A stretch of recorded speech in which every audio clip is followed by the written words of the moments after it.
What can you tell us about Jenny after Monmouth?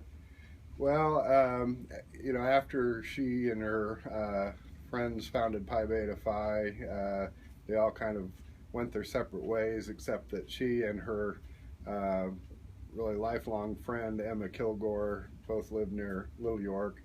And Emma got married to Dr. Kilgore, who was he was a physician. He'd been in prison during the Civil War in a Confederate prison, and they married and still maintained close connections with Jenny.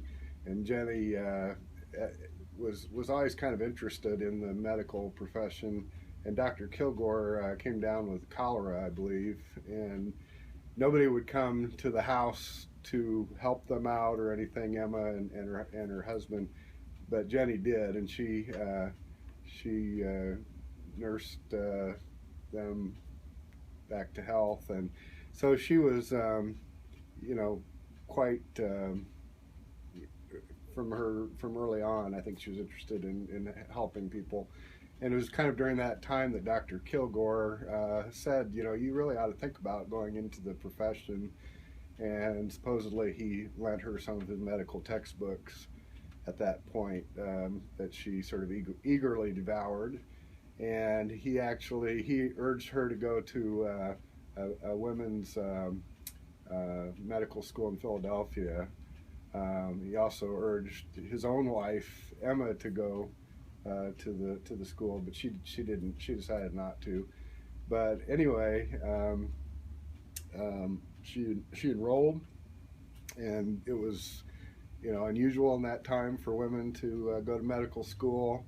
This was the 1870s, and it just wasn't done much. I think it was about 1850 when the first women were even allowed to go to medical school. So, but at Monmouth, she took the scientific course of study, which, from the beginning, women were allowed to do that. It was somewhat unusual, but, you know, she just had a proclivity for science. What lasting impact, obviously, besides Pi Beta Phi, did you think Jenny had on Monmouth? Well,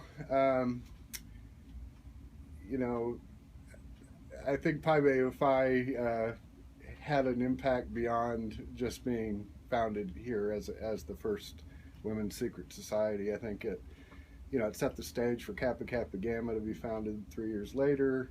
It drew attention to